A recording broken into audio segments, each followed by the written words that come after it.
Okay, good evening. October 6th, 6 o'clock at night.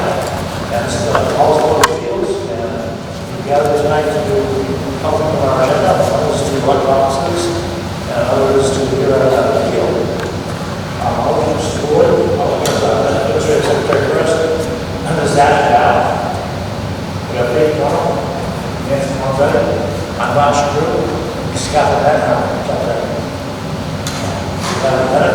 so there's the names on there.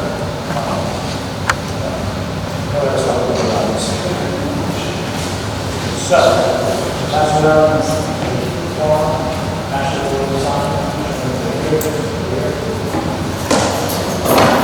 You do have to sign it. Sign it. Yeah. We have a couple more spots to bring us in. So what we have tonight is what's a new level back in Canada, we have a call getting information that we received. We ought to have a nurse's surgery today, this afternoon. That's what she called us, she just got to do it tonight. Well, that's all right. Just so it feels like the thoughts we don't know what goes on, also it's better than what's going on. I don't think your mic is on. Like, You can't hear you at all. You can't hear me? that's better. I can hear better while you're talking to the mic, yeah. So what I'm going to do tonight, first thing I'm going to do is read the application, each page, the heading of it. I'm not going to read each, all of the, everything that's in the application. Then I'm going to read each item that we've got going tonight. It was possible.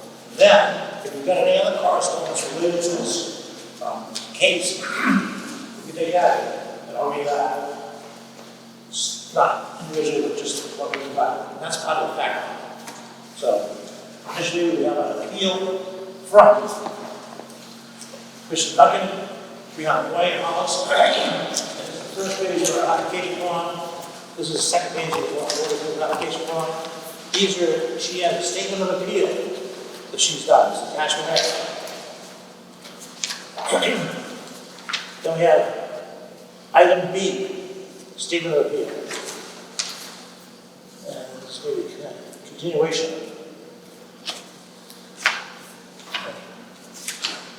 So I think I'll read lots of these.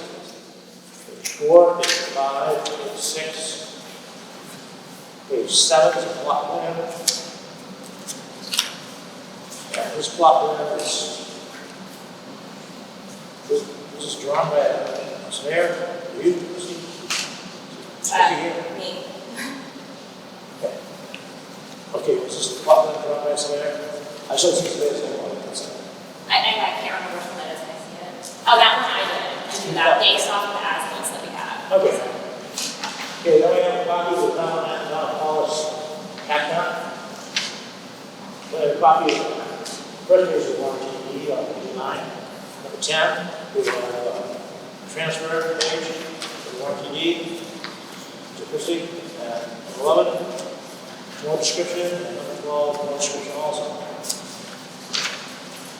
At page 13, we have a copy of HHE 200. For the sign, listed file on August 6th, it says 2525.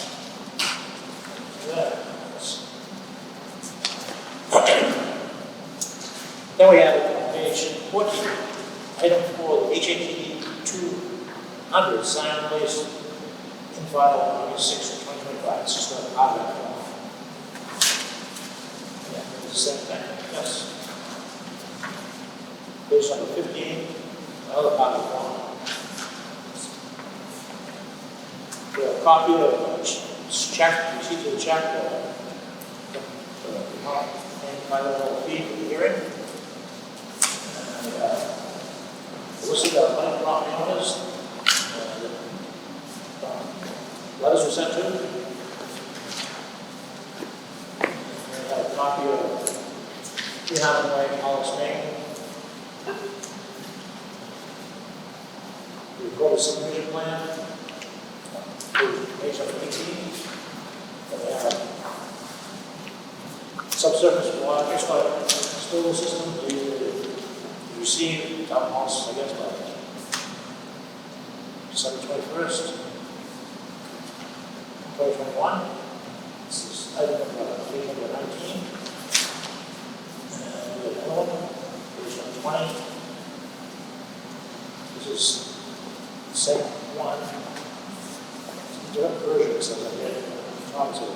Unsigned plan of the town distributed through July 31st, 2025.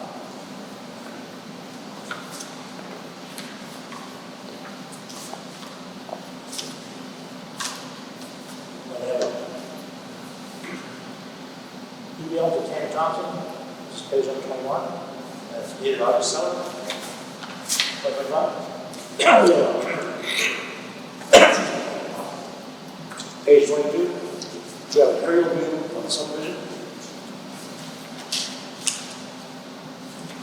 This is Exhibit D, MGS water well results.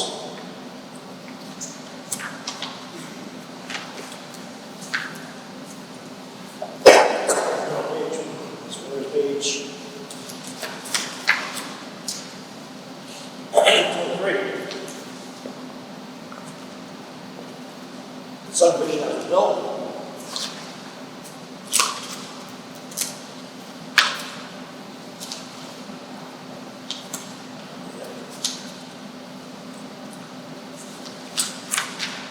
Page 24, plan way, operating plan.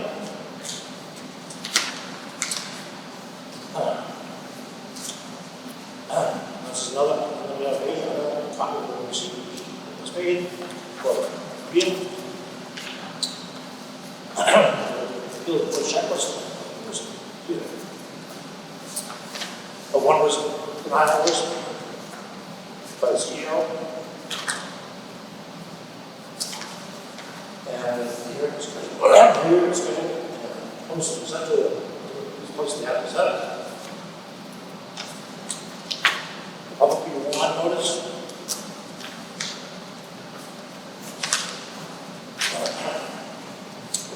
Copy of the bill added newspaper. Report. So next, we have package. Christie Duncan to Wayne. Showing this is set on July 24, 2025.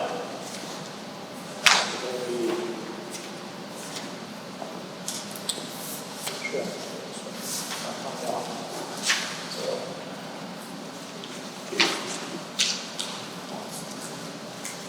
Three, 4, 5, 6, 7, 8, 9,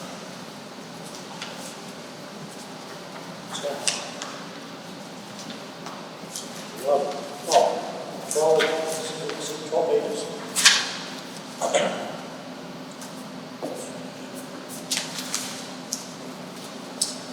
I think that's everything.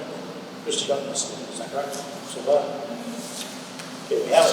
Today, the plane dropped off this evening. 2 pages. 10 pages.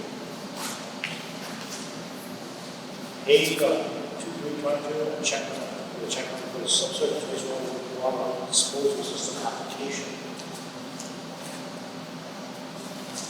And on the left-hand side, it's dated 7/21/2021. Now we have this. Other 2 pages.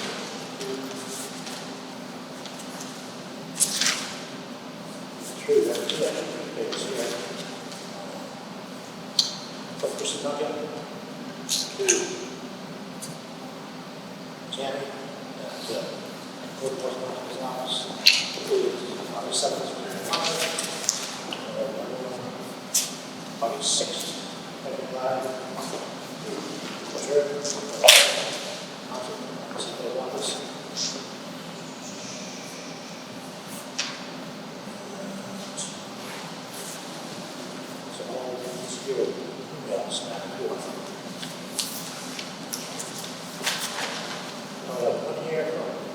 Code Enforcement Officer, second Tuesday, September 16th, 2025. Instructors for Christie 2 Wayne.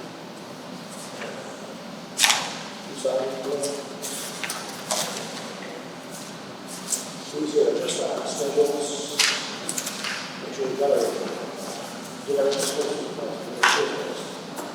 Okay, so, now what do we do? Are you Chrissy? Sorry?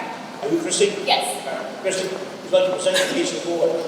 Yes. Okay, because I guess, for me, I have a question. I don't see anything that says denial of all response. I'm sorry. I don't see anything here that is denial of all response. Denial for the appeals? Or denial or whatever the problem is asking for assistance with. Not only will someone ask for a building permit, you deny it. If someone asks for anything, deny it, give them a denial. Did you give her a denial of this one? No. Did you feel you needed to? What's that? Did you feel you needed to give her? No, because it was an existing application or permit, so I didn't feel I needed to do that. Okay, so, I'm going to ask her. Well, I just wanted to know if we have the jurisdiction to do this, and to hear this appeal, because there is nothing from the code enforcement officer that's a letter of denial from the permit. If a certificate of occupancy was issued, then there's been no denial of any permits along the way. And according to the Hollis zoning ordinance that Ms. Duncan herself quoted, the Board of Appeals is meant to hear denials from a code enforcement officer and not from anything else. So that's my question, I guess. I don't want the acceptance of this into our property file. I'm sorry. I used to be a cheerleader, so let me get right. I am appealing the acceptance of this permit into my file. So that is what I'm appealing. Just really accept it as a permit. In your file, the problem is this file. That's what she's doing. Well, That's very good. That's what yeah, we asked, what's the officer? What's the number? Okay. What's the last thing happened? We're out there, so we get a better understanding what she wants. Try to do that. Good evening. I'm Christy Duncan here from 3 Harmon Way, and I'm part of the cluster subdivision of Harmon Farm Estates.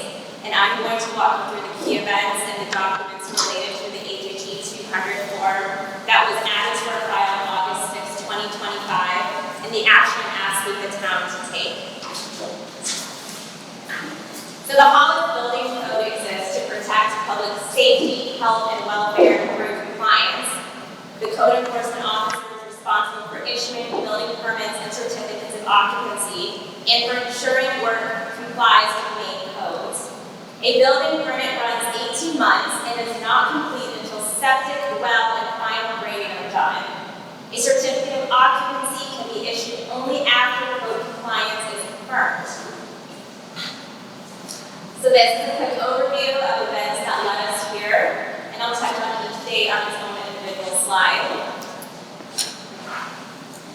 So on August 25th, 2021, the planning board approved the final subdivision plan for Harmon Farm Estates. It calls for individual subsurface systems and drilled wells, which require the HHE 200 approval. This approval constitutes the agreement between the town of Hollis and the applicant, and is the basis for all later approvals and enforcement. Any change requires planning board approval. On January 4th, 2022, the HHE 200 and the building permit were issued for our property. As already noted, the HHE 200 is a prerequisite to the building permit's work being deemed complete. The building permit had an 18-month life and expired July 4th, 2023. On August 18th, 2022, the certificate of occupancy was issued for our property. Before the CO, the town should confirm that the HHE 200 is approved, and they should have as-built drawings to verify the final grading and elevations. The missing approval signature should have been caught and resolved at this time. A certificate of occupancy is also required for closing. So without it, we could not have purchased this home. So why is this being revisited? Well, on May 1st, 2023, we experienced our first subdivision flooding. All 4 homes in the development experienced groundwater intrusion. And then during our search for answers for the cause, we requested the as-built that should have been submitted at the development completion to validate conformity with the approved plan. None was on file. The first as-built received was dated June 1st, 2023, and it showed that the homes were built lower than approved, which was the cause of the flooding. In May of 2024, we had an engineer visit the site, and he shared a draft engineering letter noting that the home's basements were likely at least 2 feet below the water table. There was concern that the septic systems were not functioning properly. The septic tank and leach field elevations were not on the as-built. And it also notes that our well's location is unknown, so the 100-foot separation from the leach field cannot be verified. So the 2025 event is leading us to the signed HHE 200. On April 15th, 2025, we submitted a law resolution proposal to the developer.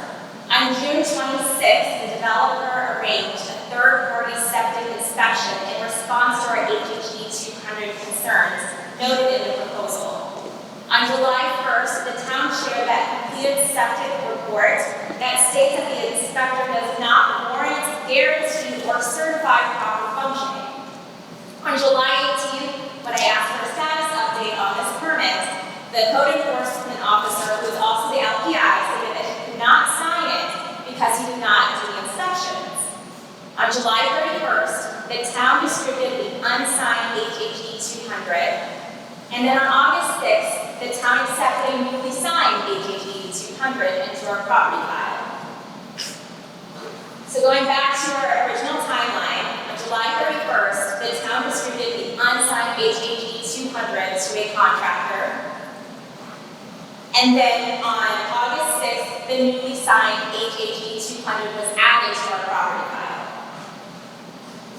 So for comparison, on the left is the unsigned HHE 200 that the town sent as recently as July 31st. On the right is the newly signed and dated version the town accepted on August 6th. Under the subsurface wastewater disposal rules, approval happens when the town's duly appointed state-certified LPI signs and dates the permit after the required inspections, before the system is covered, and before the certificate of occupancy is issued. On July 18th, that current duly appointed LPI told me he could not sign the HHE 200. The signature that appears between July 31st and August 6th was not made by the town's duly appointed LPI at the time of signing. The form also shows an approval date of April 6th, 2022, which does not match when the signature was added in 2025. That is backdated and is misleading. By 2025, the town already knew of material nonconformities such as a driven well instead of a drilled well, shown on our plan. Our well location is unknown, so it's impossible to verify the 100-foot separation from the well and the leach field, and there's significant elevation variances from the as-built. So those conditions exist today and existed in 2022. So the HH 200 could not have been validly approved in 2025, and it could not have been validly approved in 2022 either. So what I'm requesting is to vacate the August 6, 2025 HHE 200 in our file, require the original applicant, who's the developer, to reapply and complete the proper approval process with updated test kits tied to the current grades and proper LPI review approval. And I want to have me enforce the code compliance through a new design and inspection consistent with the approved final subdivision plan, including the drilled wells, and verify 100-foot separation from the leach field. So in conclusion, my end goal is a valid, approved HHE 200 that reflects the actual site conditions for our property. Very done. Board, do you have any questions for proceed? Yeah, I have a question. Was the HHT 200 submitted to DHS and approved, and do they typically approve the HHT 200s without being signed by the licensed plumbing inspector? No, the subsurface wastewater rules and regulations state that the town's LPI code enforcer is tasked with enforcing that compliance, and it's their job to sign it. So the LPI at the time, Correct. and the signature on that HHT 200? It appears to be Tammy Munson, who was the code enforcer at the time. Okay. But that's not stop. That's procedures usually given. Between July 31st and August 6th. Original file. Okay, chapter together. Okay, anyone else have anything? Parents, or code enforcement officer, person, code enforcement officer's case. So we will have to ask you questions later. Okay, it's done. Okay, thank you.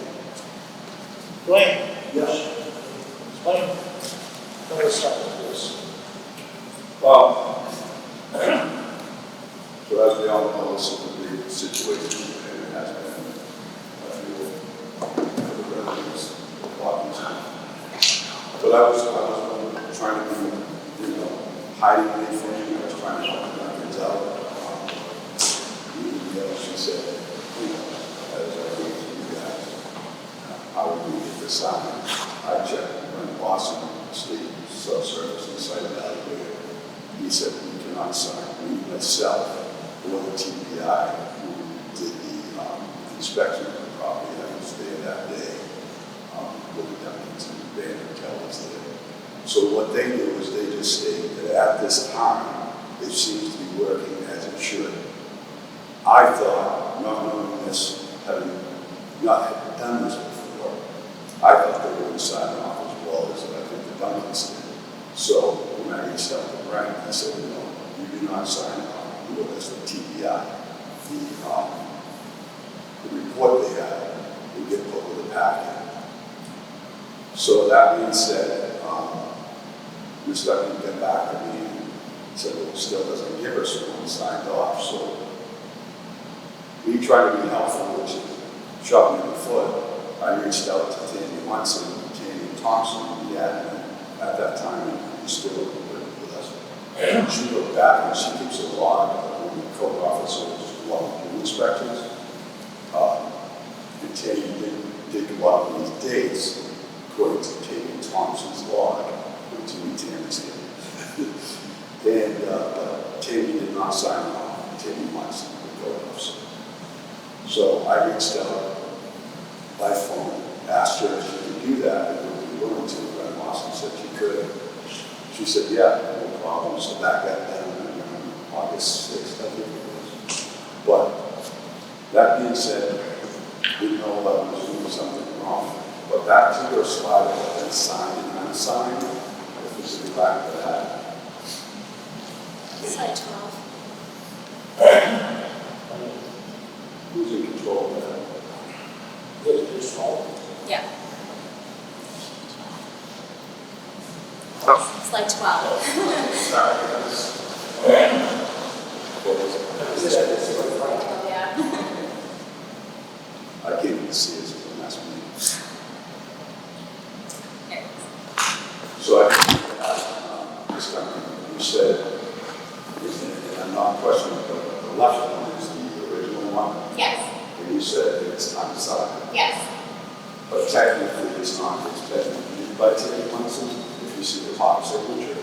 That's where I have to myself as a code officer review it to make sure that the well in each field in the tank are in the proper locations.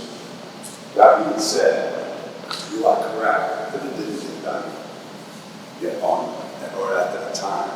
So trying to be helpful, I reached out to her about what we were doing by getting that signed. But like I said, getting that to like Yeah, that top signature is approval for the septic plan as designed on the permit. That's why there's 3 pages. Those extra 2 pages give you like the specifics of everything. So that's what you need before you can even have this permit issued. So that January 4th issuance was her top signature there. And that's why it has the 4th.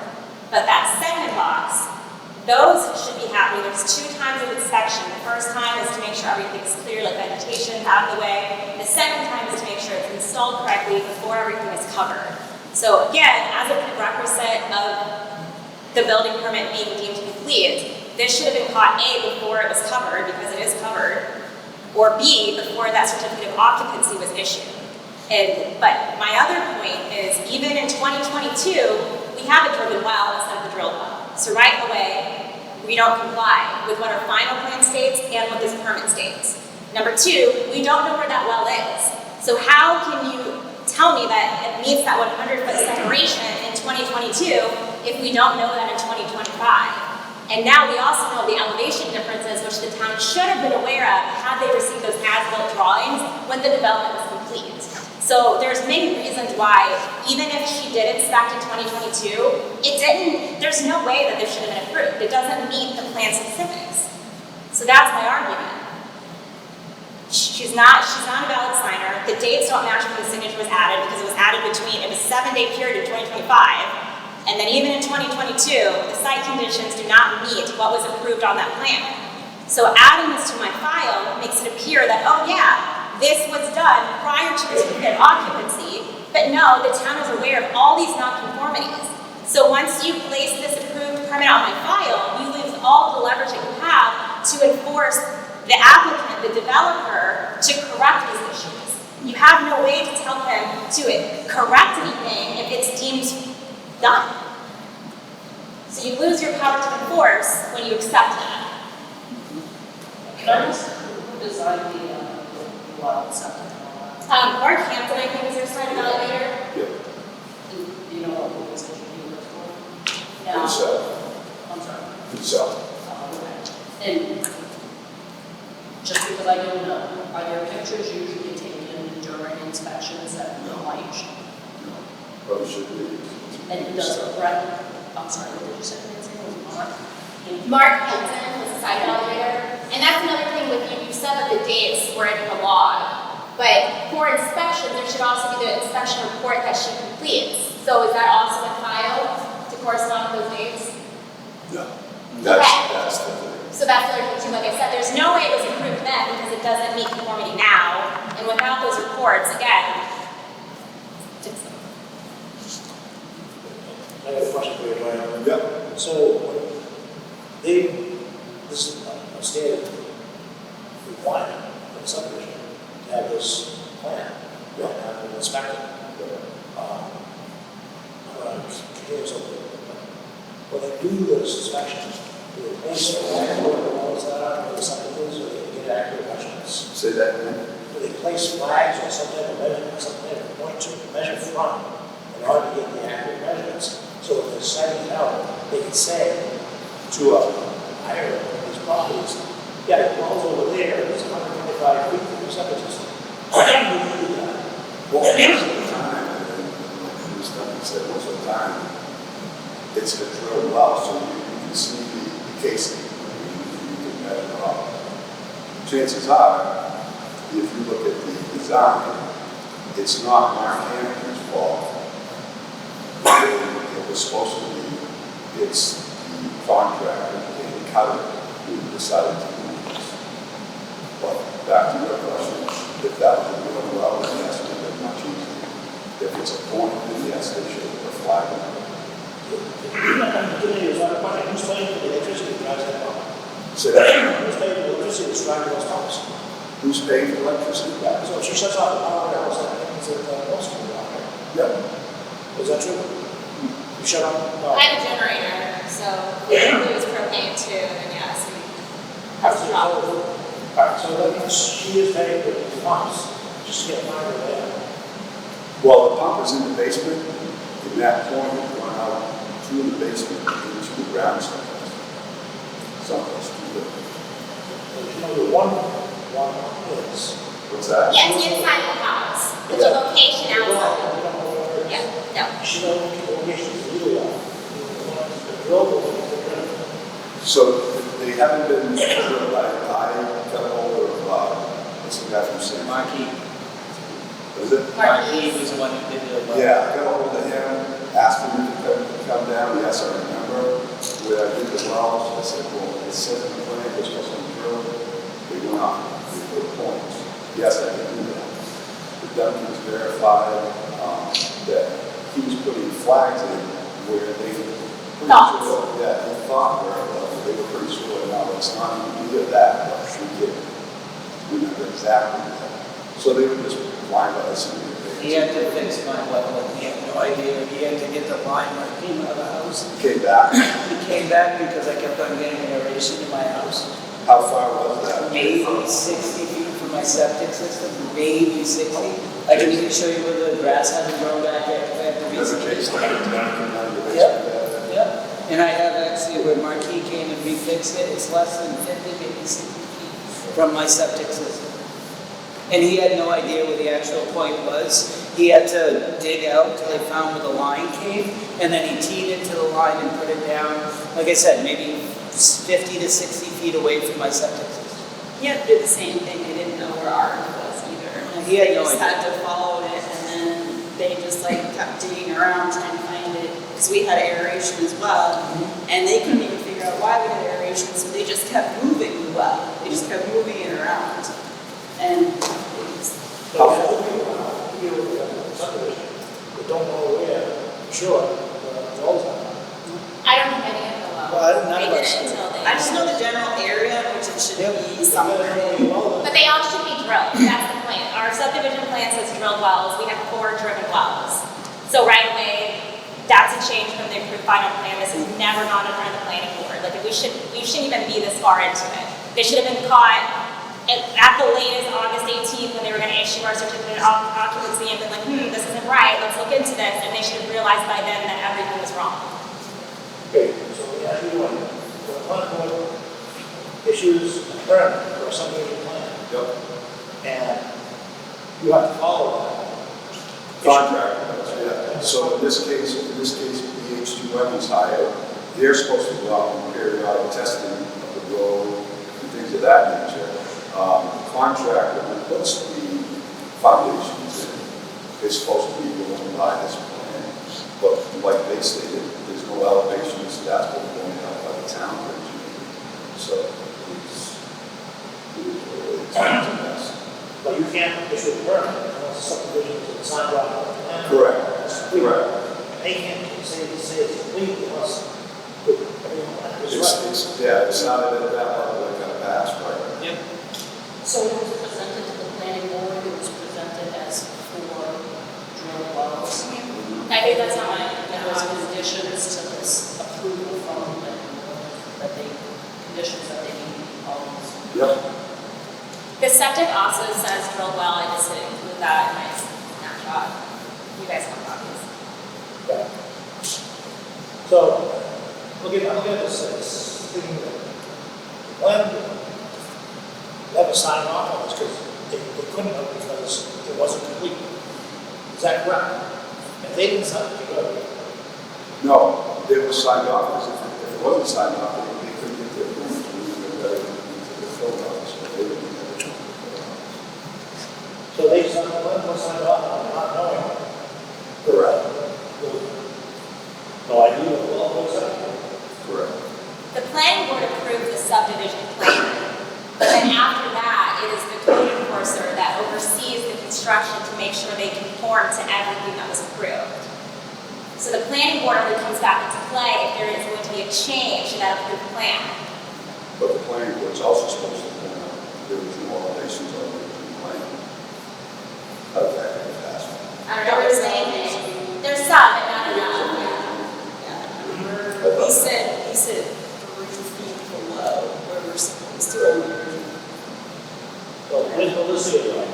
This looks to me like the plan needs to put this together, but this is an unapproved change to the plan. This is an unapproved change to the plan that they signed off. That means it's not meeting the plan, it's not all federal standards. So it's not acceptable. So in my mind, they have to go back to them. And they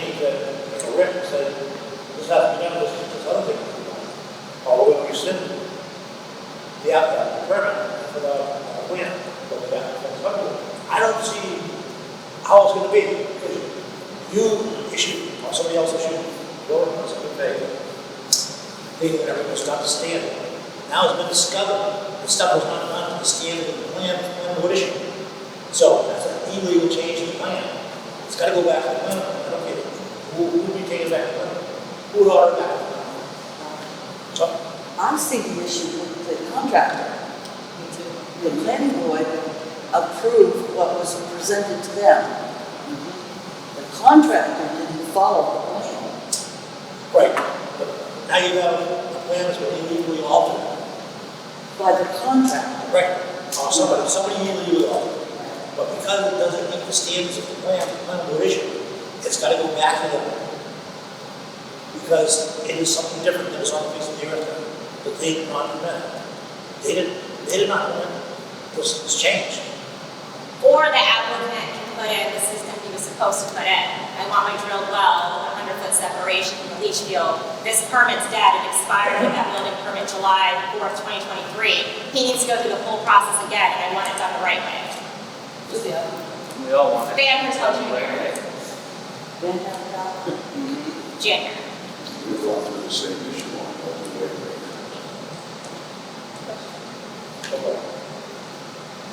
There's a homeowners association for this subdivision, isn't there? Yes. Do you have officers at annual meetings? Yes. Do you keep minutes? Yes. Are you required to file a homeowners association paper with the federal government in June? Yes. Then my question is, how come this is not a homeowners association versus the contractor? Because like I stated, the reason I live in this house is because a certificate of occupancy was issued.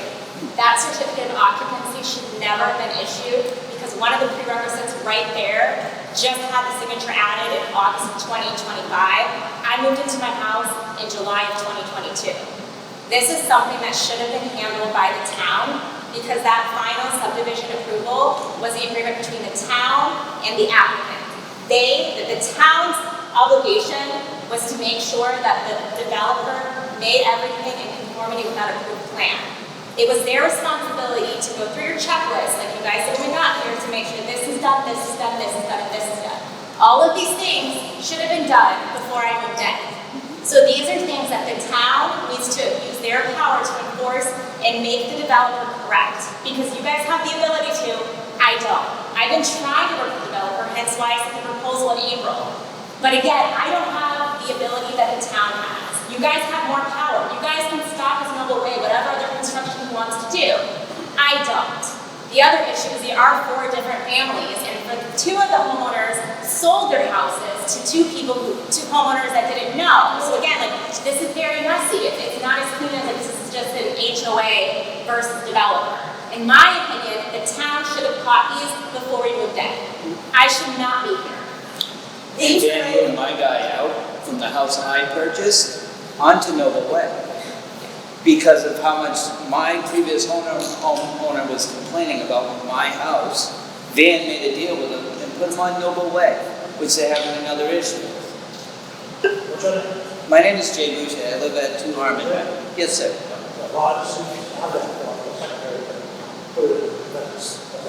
What was that? I'm sorry. I'm just need to have a name. She put a medicine as well. Oh, no problem. Would you like that? That's the only thing. I don't know you either. Okay, no problem. I guess. But they knew what was going on to the point where they sold the house to unsuspecting homeowners like myself. And the people across the street were first-time homeowners. And they sold it to us, not disclosing this, and also moving the person out who lived in my home to another one on his facility because they were tired about hearing all the problems with our Harmon Way. I think you understand it. What's You that? want to understand or give us. Sure, that's fine. Right. So, the code enforcement officer at the time thought that standards are met for the subdivision. Right? Yeah, that's right. Otherwise, the code enforcement officer would not have given a permit. Well, we're going. Right. So, still, we discovered, at least I think we discovered, that subdivision had major major changes without going back to the planning board. I think you gotta start back to the planning board, the subdivision has to go back to the planning board, have the changes made that are necessary, or find some way to make this right. This is not, even though Tammy signed this first, there was one application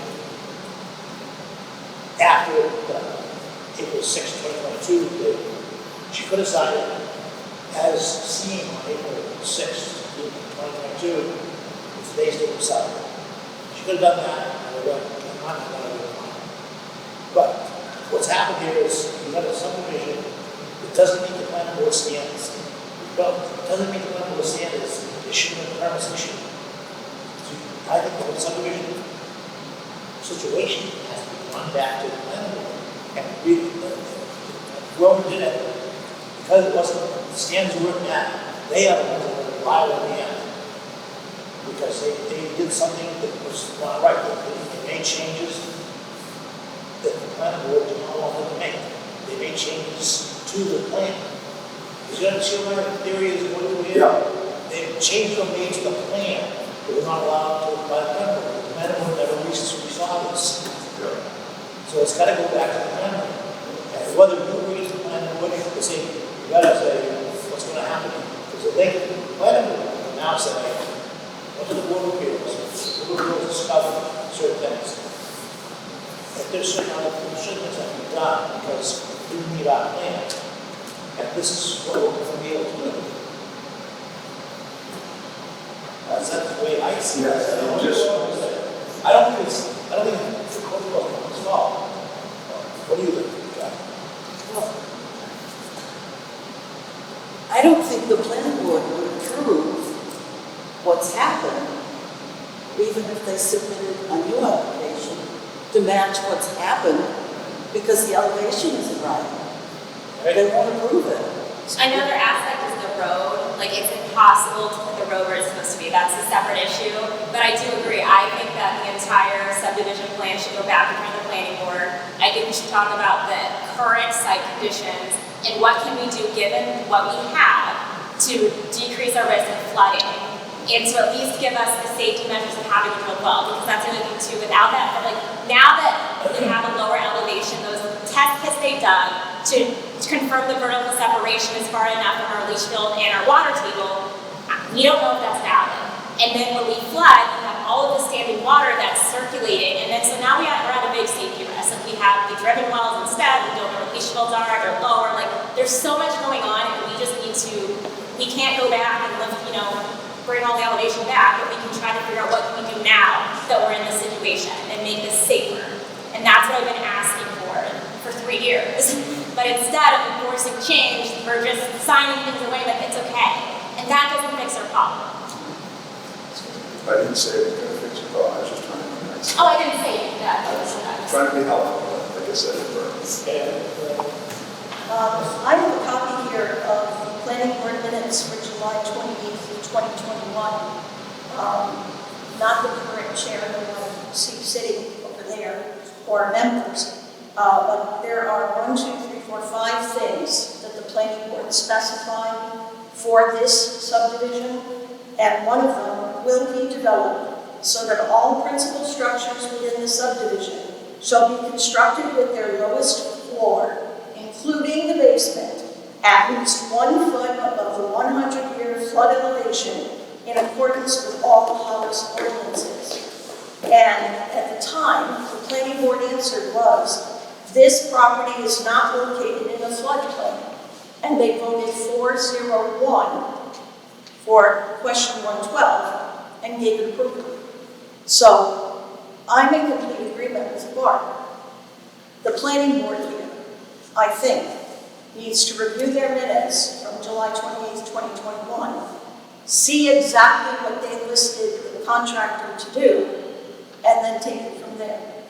But the as-built does show some elevations, and you can see like the black are what was submitted to the planning board for approval, and the red is what actually exists. So there were elevations specified in that approved plan. Yes. There weren't enough, but they definitely did not follow that. That's right. So what has happened is that this subdivision is illegal at this time, because the standards of the plan are not met. Now, all you have mortgages live in that subdivision, probably, maybe not. But whoever goes surveying, and they do a title search, and they do their check, if they find that it doesn't meet standards, so their underwriters will give you the mortgage or let you have a mortgage, you're not be able to sell the property. So this is a big financial issue for all the people in that subdivision.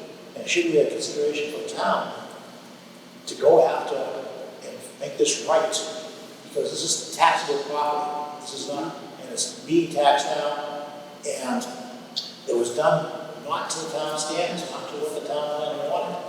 So the first step, I think, is to go, we can maybe go out and talk about vote to send this to the planning board, but they should be able to go, in my mind, they should be able to go after the original developer who agreed to these standards and have everything made right. That's, in my mind, that's the way it should be. It's the part of it, but there has to be the planning board, because they're the one that issued the plan, and now someone's not following that plan. They, the planning board, has to go after the person that didn't follow their plan, they didn't, did this illegal plan. Because that's what it is, it's a legal plan. I'm in agreement with you, Bob, and I was fighting for this the whole time, and I was kind of, let's just say, yeah, I was appalled when I first came across this in 2023, but going through the lawyer that we had, Bernstein and Shore, they were like, it's not on you guys. Now, I'm not saying it shouldn't be or shouldn't be, but they spent all this money and the lawyer said it's not on us. So who's not doing their homework? It's an illegal subdivision. They didn't meet the standards of the plan of the planning board. It's very, very paragraphs. She's showing us that tonight. Why don't you think it's a legal subdivision at this point? Oh, yeah. You think it's it was right from the beginning, but lawyers override me. You think it's an illegal, not illegal?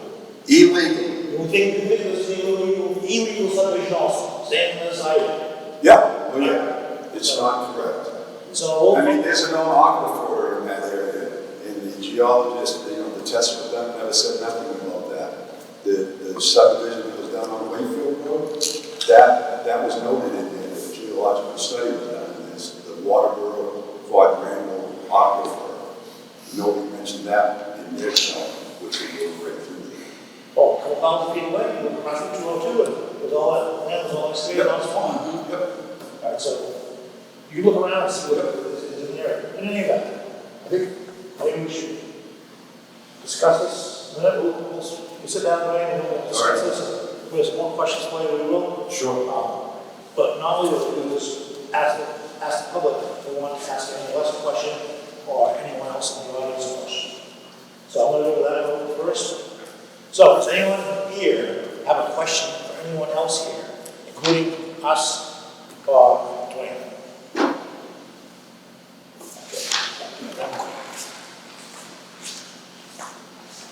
Yes, sir. Good evening.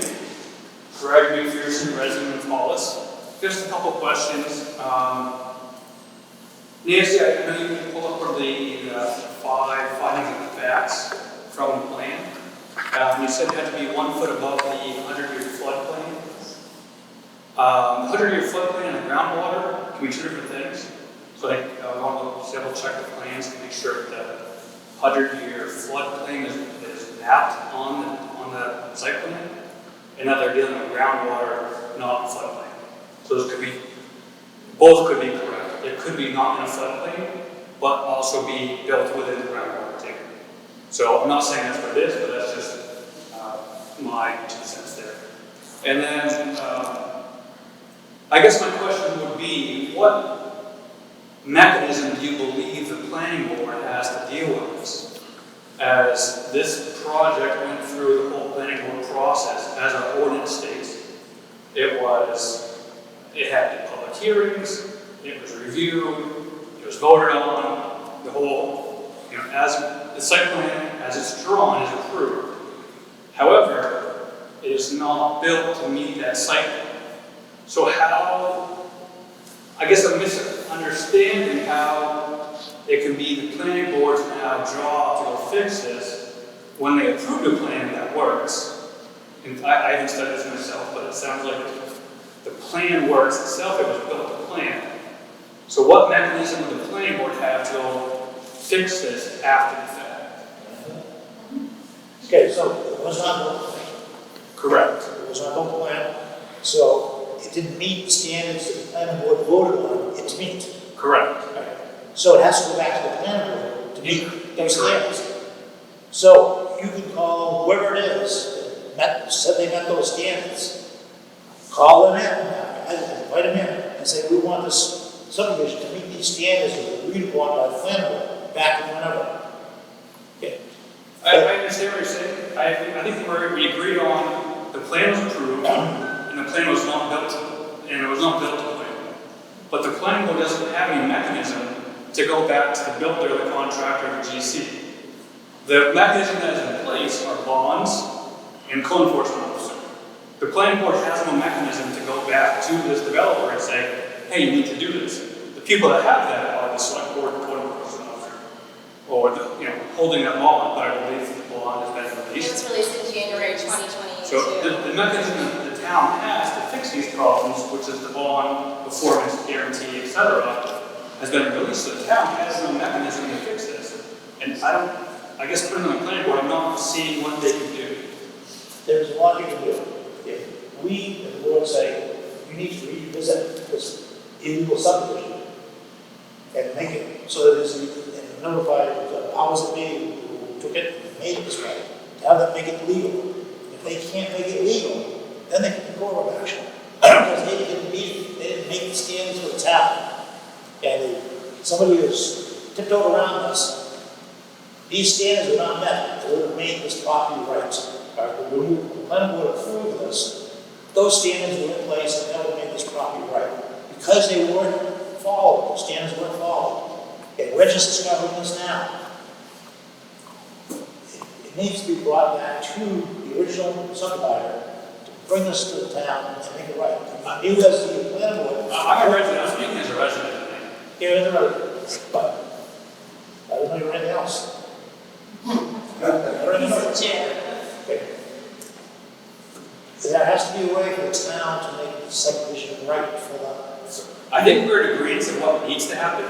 I just think we're disagreeing on how to get there. So when the contractor violates the conditions that the planning board has set forth, can the planning board then go back to that contractor and hold them liable? That would be It's a code enforcer. that would be after the planning board, that would go to the code enforcement. So the planning board reviews the plans, make sure everything's good. It's then now no longer the planning board's purview to make sure that it's built correctly and to permit. But I think what needs to be brought back to the planning board, so you can make a decision, the planning board can make a decision that, yes, it's not meeting the standards we originally laid out, and it's never brought back to us to change the standards. So it's illegal subdivision, legal change to the subdivision. But having it as a common and legal change to a subdivision, then the town may be able to move off. Wouldn't that be the code enforcement's position to do that? Because they would be the one doing inspections at the time? I think the planning board has to make that decision because they originally set these standards that we met. We are giving you the right to develop this land to these subdivision standards that we are laying out here. Whether it be a 80-foot road instead of a 60-foot road, whether it be 500 feet on a sideline or 10 feet, whatever standards you laid out have not been met. And we've just given the opportunity to see that these standards were never met with subdivisions make changes. They're illegal. And it's very frustrating changes because of the water. Number one. Where's the septic system? Where's the water? These people have to worry about the water being polluted for years. There's no, that's done right. So if it goes back to the planning board, and the planning board says, these standards were not met, water quality is a big issue. Big issue. Next, you could say, we want this corrected. You could call the original subdividers and we want this corrected. And they may not say no about it. But you could say, within 30 days we have a response. 30 days they don't get a response, then you should notify the code enforcement officer. Hey, we've got an illegal subdivision. We need to have this, and let's take care of it. Code enforcement officer have to take this information that is discovered that illegal subdivision to the court. So, And the court can go after whoever may be. so I think, I'm definitely agree with the process, but I can't recall, and I apologize, I don't know the ordinance stuff off my head. I don't recall an ordinance that allows the planning board to do that. We'll do that. I'm only about the ordinance. You give subdivisions things that have to be mapped. And we're not, as a board, we can't set anything as a board of appeals, we can't do anything with a subdivision, that's all in the ball of wax. I think it's lost somewhere between the planning board and you. I think there's this big gray area that is lost in, that it needs to be addressed. And maybe we can in the future, but I'm gonna do it tonight, yes. Whose responsibility is it to see to it that the plan that was approved is actually done? The code enforcement officer. Well, So that's the actually, thing. the engineering company is supposed to do all the periodic testing while everything's being done. Nothing was done over there until, I want to say, June last year. We received a written documentation of everything that was done from Austin Fade to VH21. Because in 2023, when I found out about this, I started doing some research and reached out to VH21 and said, you guys ready to sign on this? Crickets for months, never heard anything. Finally, I got some response and they're like, no, we're not ready to sign on this because there's no way here we're supposed to read. Yep. So it's the engineers that should be held responsible, or the contractor, but also, yes, the code officer should not be issuing certificates of occupancy. But the problem is the bond gets given back because someone bought the private road and couldn't keep a bond. But it's not, it's a subdivision road. Yes, at the time it's a private road, which could possibly, if it needs, the town to accept it. But then it's the same thing with time, away, never to the bond. I don't want to spend time on it. I don't want to spend a dime on anything with that. I don't want taxes. I don't want any taxes. Or anybody's taxes not going. None of us. Wait a minute. But we are the board, and we've seen this is about right. And I'm trying to figure out the best way for this to be brought forward so that everyone in the subdivision can get what they need out of this subdivision plan. I think we give it our action plan and they say, yes, the standard understand this, so this is a legal subdivision. And then they go to the code enforcement officer and say, this is what we found. The code enforcement officer is going to go to the selectman or the town manager and say, this is what these 2 boards have found. We need to act on this. Otherwise, we've got 4 families living down there who we will probably have to buy their houses and their property because they may come down to collar or something and then the backwater's going to them. What do you think down there? What do you think, Selectman? And so then the Selectman can say, spend the money on the contract and sue the contractor who's supposed to be taking tests on us periodically. I guess that's the only hope you've got. You may not be able to get back to the original subdivider, but you can get back to the contractor who's supposed to take tests. Or maybe you can get back to both, take both of them away. But certainly it's going to stand. There's nothing right with this. And I think it's going to be a scandal that goes on for quite a while until this is resolved. I mean, this is wrong. This isn't even all of it, there's more. This is just a small piece. Oh. The town is still actively making agreements with the developer that alters our property without even consulting us. So I do think it's very important that this goes back to the planning board and we get a whole new final plan figured out. They may not be able to do a final plan because the contractor may not want to do that, may not want to readdress this. And that's where you take the next step, they let the code enforcement officer know that the contractor has failed. The code enforcement officer takes certain steps. You can call the engineering company that's supposed to do these tests or whatever, and they can have a second town manager schedule what these people don't follow through and make this subdivision plan right. I guess that's what I would do. I'm very clear. My only concern is you guys are mentioning about using lawyers and stuff like that. As Wayne mentioned, we tried to talk to people before and the lawyer told everyone to be quiet. is this lawyer actually gonna do something to help this thing, or are they gonna eventually turn around and just tell everyone to be quiet? Were you in the audience? Were you in the audience when the lawyer said to be quiet? Oh, I heard everyone say that we can't discuss this is a civil matter.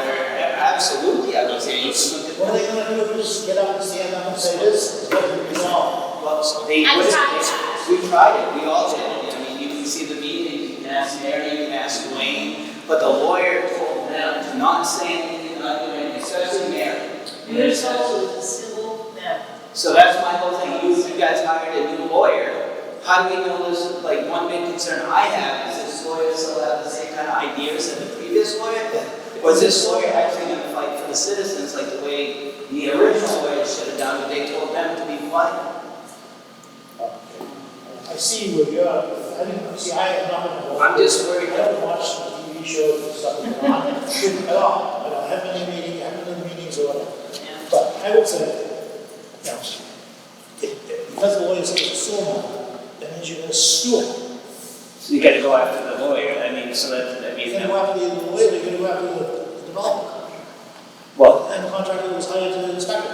I guess I can see three different avenues. I think BH2M stopped inspecting when that road bond was released. Because I saw the last road bond that they had, and because he put in his notes, he requested a certain amount released, and instead they gave the whole thing back. And I think at that point, they were like, we're done. Again, once you sign it off, or once you give everything back, they assume the job is complete. So I think that this is something the town needs to reevaluate their processes, because obviously, there's some holes. Yes, sir, what's your name? David Patman. David Patman. David Patman, 56 Sarah Long Road. Okay. I live right next to the subdivision, and you guys were just talking about how the wells and the septics and stuff, they don't know if they're functioning properly, if it's contaminating the ground, all that kind of stuff. I live just a little bit downhill from them. All the water that they've had to pump out comes down on my property. Why don't you watch it? I pumped out over 11 million gallons on my property the other year. yep.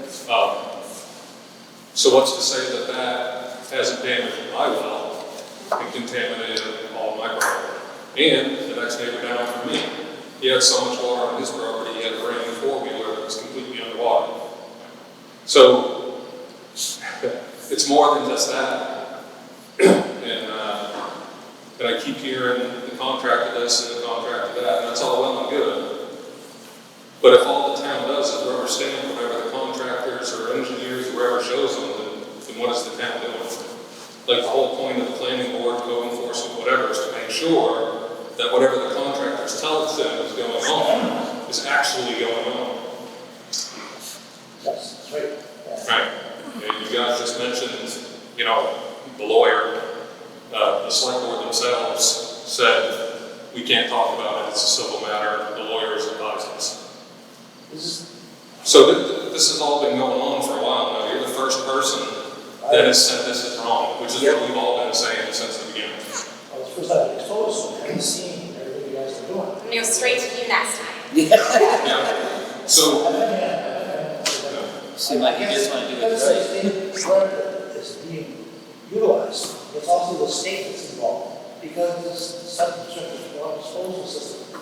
yeah. It's not just the town, it's the state that, Dwayne or whoever it is, decides this for us today, they get the licensure from the state. The state wants to see this stuff signed and done right. They don't want to mess around, they want I to. will speak to that. I asked Timmy Munson today, I called him the day off, and I said, a question for you. Have you ever sent in HHG audit forms to the state with only the reviewing signature on top and the other ones, you know, the signature on the bottom and the other two were required to cover the verification? She said, yes, they're sending them, something like that. They never send them back. All they're worried about, from what she's saying, is that review signature is on there. So it's the state's not really paying attention. It doesn't make it right. No, it hasn't. I'm just saying. So this is like, all right, so it looks like the state has to be involved with this too. Right? I don't, it's not right. This is not right, what's happening. It needs to be addressed. The only way I can think of the only thing I can think of the board of appeals to do is to send a letter to the landlord saying, it brought to our attention that the subdivision plan was never made, was never right. So it's an illegal subdivision. It needs to be readdressed. They can take it and do as they are allowed to do. But on paper, it's a legal subdivision. But On paper, what was It's not. submitted to the planning board was Right. legal. we've discovered it's illegal tonight. And are you guys officially declaring it illegal? I would say it's an illegal subdivision because the standards of the subdivision were not met. Okay. That's my opinion. I don't know. And I think it needs to go back to the planning board, and they need to contact the parties that be to address this to make it right. And if they don't want to make it right, then I guess you're gonna say, the planning board has to say to the code enforcement officer, what do you want to do to make this right? And the code enforcement said, they're gonna talk to the selectman and the town manager and say, hey, this is wrong. Do you want to buy this subdivision and all these houses? Yeah, that's what's gonna happen. If they can't sell their property because they don't know where they're being owned, septic tank are.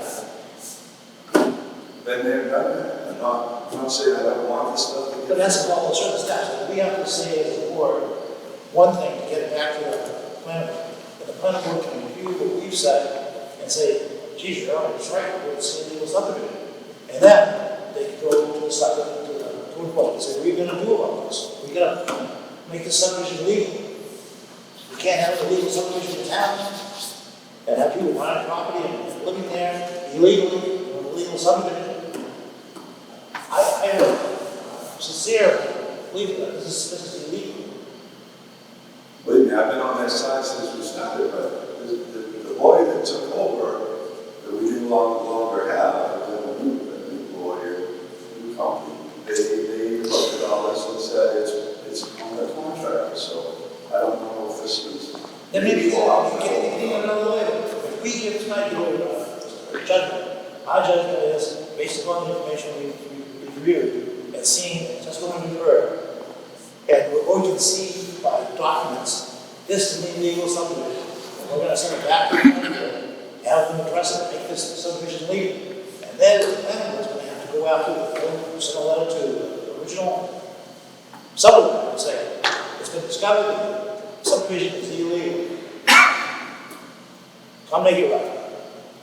Awesome, I hope it works. If it doesn't work, at least it's gonna be documented that it is. Then you get some civil justification to go to court and sue because it's wrong. It's an illegal subdivision because the standards weren't met.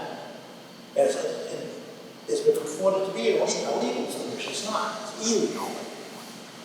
So because it's the original agreement between the town and the developer, will the town take the legal action to support us that bought the homes only because that certificate of occupancy was issued prematurely? Will they take ownership of this? Usually, the certificate of occupancy is issued when all the standards are met.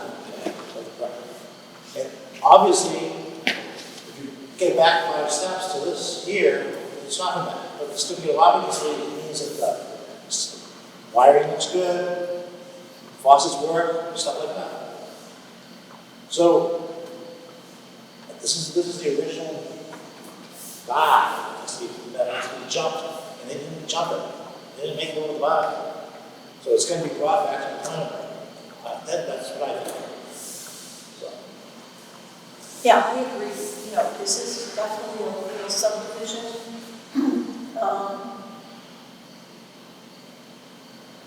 So then the planning board would meet with the developer and the builder and all them, and come up with a plan to make it right. They I will mean, not so say, they can't give the property, I mean, they can't make it the same elevation or any of that. to make this right. To make this is an illegal subdivision. They have, the developer, or whoever it is, has to do whatever the planning board wants them to do to make it right and illegal, makes it a legal subdivision. Okay. Otherwise, I guess I don't want to know. Can we recommend that the fees for the planning board for them are waived? They've already been through this expense once. But they're not going to do it, we're going to send a letter to them Okay. with a judgment. So they're not after us. But I think you guys are missing the fact that the planning board ordinance the zoning ordinance has no teeth for the planning board to do anything. There's no applicant here. I think what Mark's trying to say is that we need to follow the steps, and that's the first step, is for you for the planning board to reach out. I guess what mechanism does the planning board have to verify grades, verify the installation of an HHT 200, verify the distance from a well? Because you had evidence given to you by. The planning board has zero evidence. But I'm saying, that's, I guess, I'm asking what the mechanism is, because it's not an ordinance, that's not how it's done. Once the approvals are given, it's then on to code enforcement and then the select board for the bond to make sure that that's happening. That's where I think the missing link is. I'm on the same page, we're in the same book. I think we're in different chapters. I'd like for you to bring into the ordinance and say, this is what the teeth that planning board, there's no procedure for this. We're going way out of procedure, we're going left field. We have procedure on how to make sure a subdivision is built to plan. We have procedure for that. That wasn't followed. So I don't think going back to that form and throwing baby in is the way to do it. We have we're here, we're in the middle of it. Let's use those steps that are in place rather than going someplace that has no steps to be taken. I guess that's my point of view, because I have studied this a little bit, and I'm not seeing any legal way for the planning board to do anything. They can't accept an application because there's no applicant. There's no contract there. The original, Is he gonna come in front of us and provide us a whole new application and site plan? Or not us, I'm sorry, the planning board. I'm just a resident. they need to make the subdivision legal. But it's never gonna, the planning board approved a subdivision, and that subdivision is legal, correct? No. Yes. We discovered tonight that was legal, standards were now. But the plan that was submitted and approved by the planning board is a legal subdivision. The original one. Correct. Some certain standards are that. Correct. That's Correct. exactly it. So the planning board has completed their steps. They have reviewed the plans, they approved the plans, they've made, it was a legal subdivision. It's in the registry of deeds, the plan's in the registry of deeds. Yep. It is then the code enforcement officer's job to enforce that those are met. That's where we are. Going backwards doesn't solve this. We're in the middle of the code enforcement officer needs to take action, not the planning board. It comes to we're on the same page here. We need to get. But we need to have documentation. We need to have a letter from us saying that we discovered tonight that this. Why isn't it the code enforcement officer? Because you are the issuer of the subdivision. I didn't issue anything. The subdivision plan was issued by the government. Right. Okay, so as the original issuer of the subdivision, it doesn't mean the standards that you issued. I'm saying you because I'm saying well. The planning board at the time issued the strict standards and they have not been met. And we discovered this tonight. So we send this letter to you saying, we discovered on this date, these standards have not been met. You need to contact the original developer and say, the standards have not been met. We want them to be brought up to standard. You say you don't have authority, you can send them a letter saying, I think my recommendation as a resident of the letter, this letter that you're speaking of should go directly to the code enforcement officer. That would be the correct that maybe person. Thank you. However, planning board may be able to vote on that, but it has a lot. So we need to send this to the code enforcement officer. Why are we adding steps? You guys are here tonight, you guys can do that. You don't need to involve more people and waste more time. It's the planning board's plan. Maybe because there's no heat in the audience sound, you to stop something like this from happening again. Maybe the planning board can get together, put some teeth into the audience, and go get other people that would stop this. We do have team, it's called the code enforcement officer. And we have bonds, and we have letters of credit. Right? No. So you have letters of credit to the original developer, and you have letters of credit to the original developer. Send those, whatever financial institution. That would be the select board's duties. They hold the bonds, the select board release those bonds. So we're already 3 steps above the planning board, I guess is my point. Yeah. We're taking steps back. I think we as a board should still send you a letter, even though they not having it, and they don't want to go through it, or they not, so maybe decides the board or the authority. But we'll send the same one to something, to the code enforcement. That would be agreeable, I would agree with. I think that's, This should not happen. I'm not disagreeing, just the mechanism. We gotta go point A to point B to point C to point D and come up with a, and I'm just saying, I don't think we should go back to point A when we're already at point C. That's my, it doesn't say that. It doesn't, they have that as a board issue, no, in minutes or anything. Does it say, is the board, the planning board, if the planning board ever said in the minutes of their meeting, that this is an illegal subdivision? we would never, Why wouldn't you? There it is, it's illegal. If you discuss it, why would you say it's illegal? It is illegal. we would never discuss it because it wouldn't be an application in front of the board. Thank you. Just to follow up to that, Article 10, oh,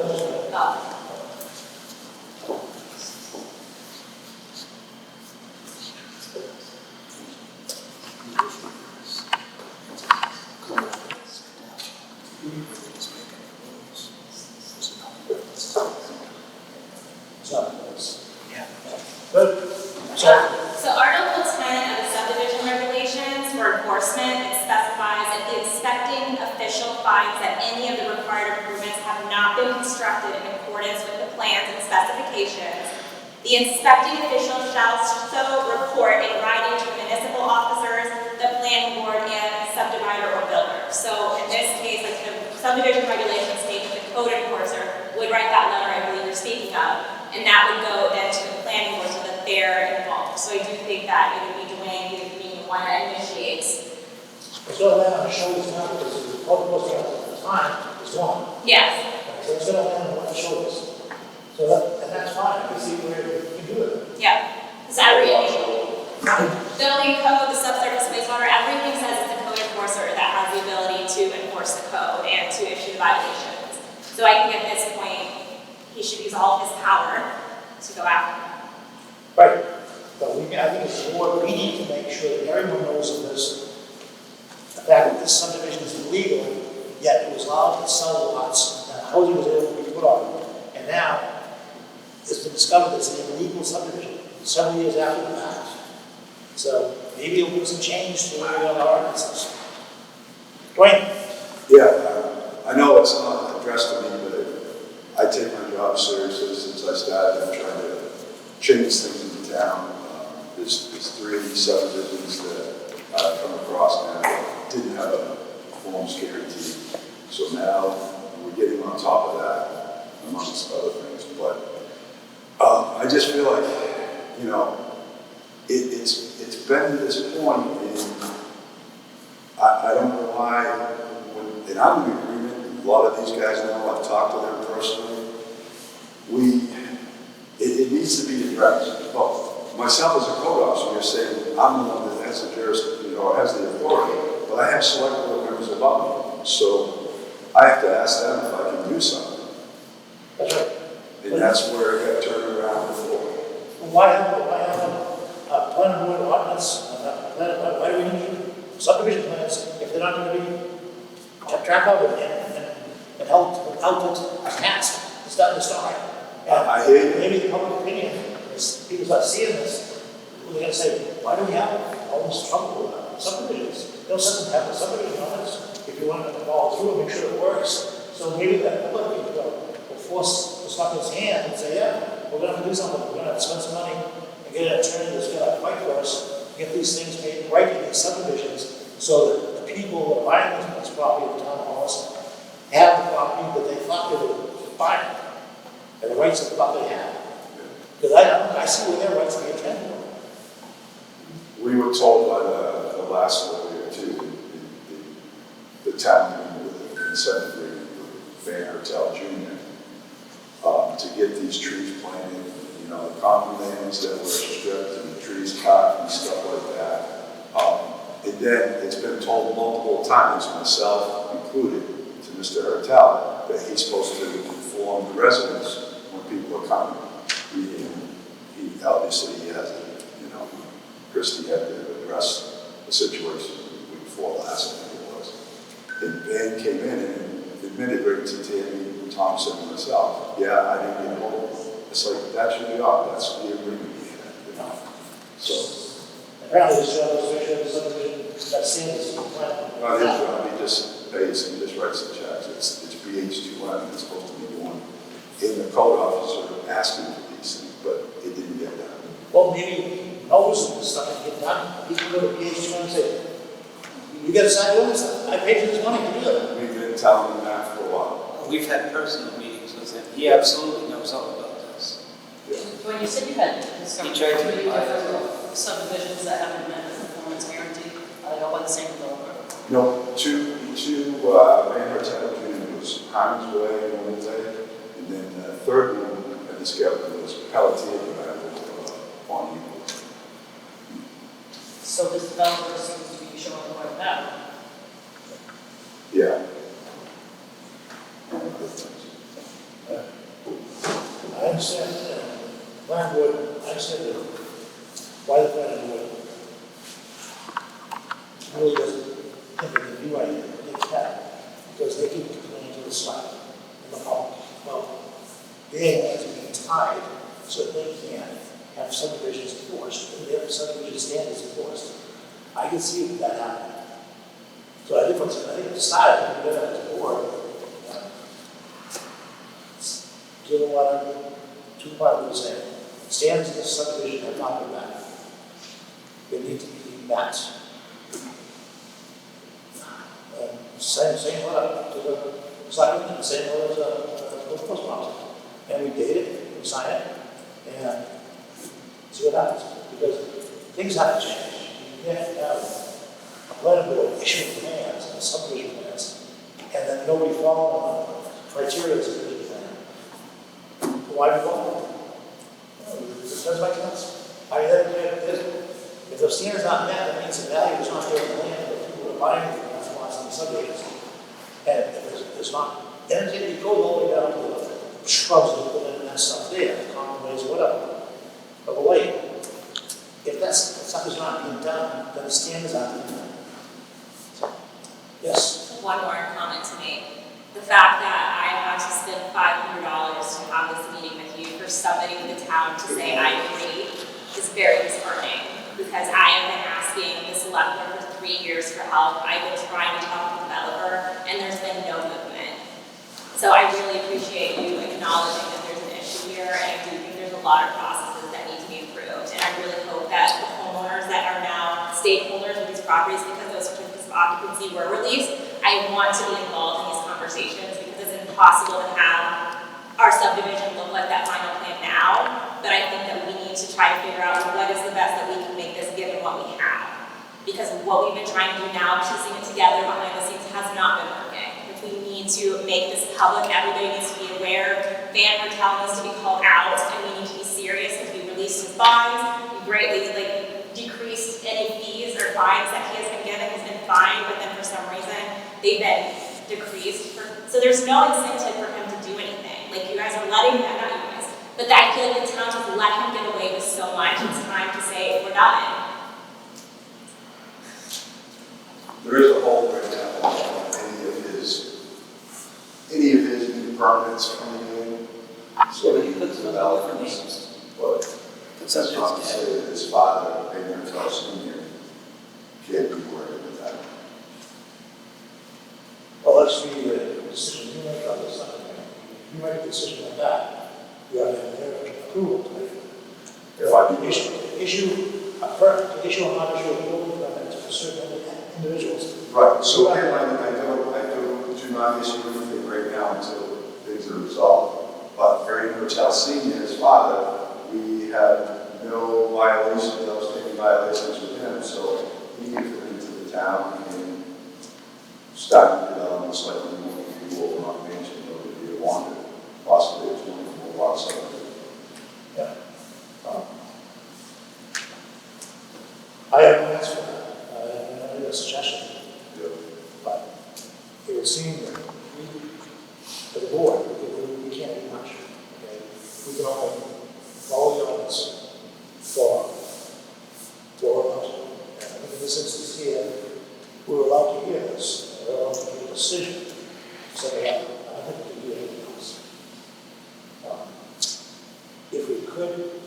impose fees for non-performance, I'm sure, but we're not doing that authority. At least this is non-performance, it's not a subdivision that is legal, it's wrong. You got the people that block the land that are having, and it's going to be tough for them. It's going to be tough for the town because they've got tax their property with the tax money, and it doesn't meet town standards. If it doesn't meet town standards, that's wasted. All that my money, all that is wasted. It's not meeting town standards. How can it be tax money and tax money all wasted? So this is stonewall. So are we waiving our property taxes until this is fixed? I have no idea. I'm just going on. I'm just talking. Because I've definitely talked about that in my mind too. We've spent a lot of money for these houses, not. So, anyone else have to say anything? The board? Does anyone else have any questions for the board? But does the board have the authority to refund the applicants for this? No. No. We tried to do that in the past. So, does the board have any questions for anyone in the audience? Okay. So I guess we end this part of the hearing and discuss what we want to do. So we have the information. We've talked about what should be done, what could be done, what may be done. I guess I would send one board, selectmen, and go to most people. So we discovered this evening that this subdivision plan is illegal. By what we've seen, what we've presented, it's illegal. And what can they do about it? I would like to add a copy to the town manager as well. Okay, that's right. And that way it's all public. And so we get it out there in public, and it's like, getting our home to the torch to a point. It's all public. And once we get that out there, once Ashley draws it, we send it. Does anyone have any other suggestions for us as a board? We're not, we know pretty much what our authority is, but sometimes we don't know entirely what it is. And we're not sure. So that's why we're asking. Right, County? I'll second the motion. So did you get it written down, Ashley, about the center, the cycle? Yeah. Code enforcement officer and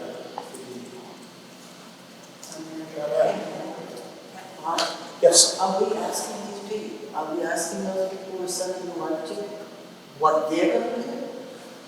Maybe we should have a timeline on it. Should we say? Or what their powers are? Who has the power to do something? Right. That's what we're asking. Who has the authority to do that? I don't know. I guess a lot of these simple, it is right now, but do you want to add anything else? Code enforcement actually has the power to Dwayne would write a notice of violation if it should come to that for any of the subdivision. And do you set the fines per day, or does the select board do that? No, I have to go through the select board. It can be anywhere from $100 a day up to $2,500 a day. Then my suggestion would be make it 2,500. So my thought with the letter is it goes to the planning board, that they can ask the original person who did this plan to come back and forth. If that person does not respond, then other action will be taken. In the meantime, it was on the same level to the selectmen and code enforcement, so they are their own record as far as finding the way to make this work. But I think eventually it has to go back to the planning board because the standards weren't met. None of the standards for the subdivision. And okay, so that's done. Yes. So the motion on the table has been seconded, shall we vote? Yep. All those in favor? Unanimous. Now we have to address the account. I don't think we can find a method for us to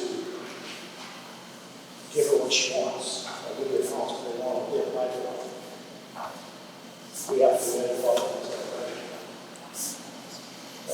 we're not able to act with what they asked for. So the motion would be to deny the request. Can we see that as an applicant? With Oh. the 3 things on it? Slide 14, or no, 13. That one. So the action the appellant requested is to vacate the Oct6 2025 new design version. Require the original applicant to develop a certified complete project approval for us. We can't require, we can just ask. And enforce the code of requirements through design and inspection consistently and approved subdivision plan. We can't force Dwayne to do this. We can ask. Put it in the letter. Yes. So we're gonna give a letter to Howard saying, we're not able to do the request. We're not able to do the request of action. Does that sound right? However, what I'm going to do, We already did. I think we need to follow up and say, however, we are sending letters to Oh, we already voted on it. To send them a copy. Yeah, send them a copy. her response. Her response. She's got time. She saw us vote. We Right. send her a copy. We can send her a copy. But I have a question. I know if you guys deny, I can take this to the courts. And if I take this to the courts, this looks very bad for the developer. Is that what I need to do to stronghold him to fix this? I have no idea. I would have to think about against that. Whatever you do because you want to. The board is just here to Yeah. act on all this before us. We can't say any other way. We don't have that power. We're going to give a certain authority. Seems like nobody has the power. That's what I mean. But we do have the power to grant certain variance requests and stuff. When it comes to an action like this year, this is administrative type of appeal. There's nothing, and we can only do certain things. I don't think we can order anything more than we already do. I think we can just say, we're going to deny the request for the action requested. But we will not go another direction to perhaps approve the process, maybe in the future, so this does not happen again. If the planning board's all aware of it, and the site aware of it, and the townspeople are aware of it, I'm sure they're going to be looking for something in the zoning ordinance that allows the planning board to deny or to rescind the subdivision if it doesn't meet standards in the future. This is ridiculous. What are they doing for? If somebody doesn't meet standards. They want to work the town on other than the property, or whatever. Somebody, this has been thought out by other people than us. So there's got to be an answer somewhere. So, our motion is to deny the action requested by the appellant. All those in favor? Awesome. All those in favor? Yes. So now we can end the hearing. So the hearing is done. And what Ash is going to do, because of the way we work this, the Board of Appeals doesn't meet consistently every month. So what Ash will do is she'll type up the minutes, read the minutes, generally back to us, and we will vote on that, make a motion and vote on that. When that is done, then legally, whatever we've done tonight is legal and can be taken to court. So that's what we, rather than wait 6 months or a year until we have our next meeting, this is the best way to do it to actually become involved and can act also. Right? So. All right, we can take a break if you want. I've been typing away. I hope I got all the language correct in there. I didn't send around paper to have everybody sign in, so I just kind of notated and people came up their names were. Do you want me to send the paper to everybody else's name? Sure. Do it all quick.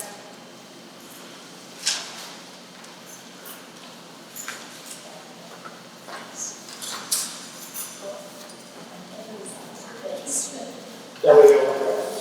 So I will add everybody else when I get that back. I'll get going.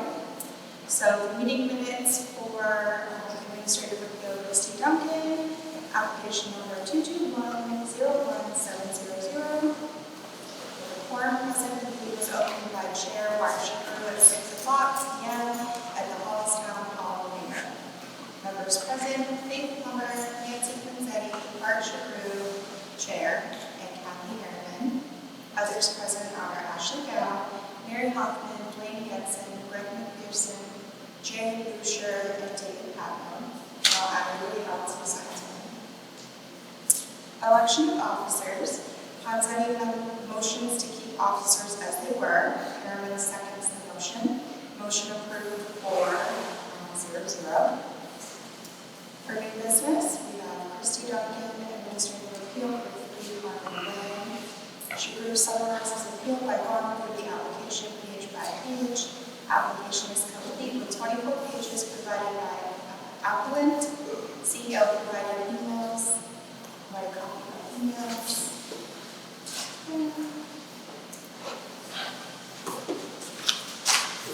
Applicant's presentation. Christie Duncan approaches board with a PowerPoint slideshow.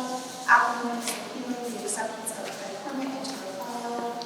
January 24th, 2022, HOG 200 was issued for the property. On August 18th, 2022, certificate of occupancy was issued. The HOG 200 was last signed by current LPI as of 7/31/25. The town presented a signed HOG 200 on 8/6/25 with a back date of 4/6/22. Duncan is requesting to vacate the signed HOG 200 and file to require developer to reapply and enforce design as per plan. Mentions that the well was supposed to be drilled when instead the well was driven and they're unable to find the well. End goal is a valid approved HOG 200 that reflects the actual site conditions for a property. The code enforcement officer's presentation. Dwayne Hollis, CEO, approaches the board. The CEO said he reached out to Tammy Thompson, who was the assistant at the time, and she kept a log with tapes that shows Tammy Munson did go to the property to inspect. Tammy Munson was comfortable citing the form of bad opinion. Discussion. Shapiro questions the location of the well and the installer list. This was a change to the plan and needed to go before the planning board. Harriman mentions that the contractor should be liable for the changes. Duncan mentions that she wants him to tell Junior to put the drilled well with the correct setback from each field. And said he asked why this isn't the association versus developer. And Duncan mentions that she was provided with an occupancy permit that mentioned the issued. Jay Boucher and 2 Harmon Lane mentions that he purchased the home without disclosure of these loading issues and well issues. Shapiro recommends going before the planning board with these changes. And said he references the planning board minutes from July 28th, 2021, in which the planning board says the property is not in flood zone. Shapiro says the subdivision is non-compliant. It's in the town's best interest to assist homeowners as these are taxable properties and we want them to be safe. Public questions or comments. Greg McPherson, the president, asks how the planning board can assist as they do not have a mechanism to go back to the developer and hold them accountable. Shapiro responds saying the planning board needs to deem the subdivision illegal and send it to the CEO. The CEO will go to the select board. Harriman asks who is responsible for making sure the subdivision meets plans. The CEO is supposed to inspect the property. The CEO says engineers are supposed to make periodic inspections, but that didn't happen. Jay Boucher approached the room, asking if the lawyers would help them or ask them to remain quiet as they had in the past. David Patton lives on Sarah Barn Road, says all the water from this subdivision close to his property, which he then must pump out. His neighbors have had similar experiences. He questions the town's procedure to ensure that these properties are being built according to plan. Duncan thanks the Board of Appeals for listening to her after she's been trying for 3 years to be validated. Public hearing ended at 7:29 and the meeting was reconvened. Shapiro motions to send a letter to CEOs, select board, planning board, and town manager that the subdivision is illegal. Zetti seconds the motion. The motion is approved. 4-0-0. Shapiro motions to deny request. Zetti seconds the motion. Motion approved. 4-0-0. Judgment. Board of Appeals denies request as written. The location standard of the subdivision has not been met. That's what we're saying. What's that? That was the motion. Make a motion on the acceptance minutes. I'll second. All in favor? Unanimous. Okay with that. And you receive this in the mail in 5 days. Thank you for your time. Is that the adjournment? Oh, where's your? Okay, Where's your? I'm thanks. sorry. I can't hear. I'm sorry, I didn't speak up.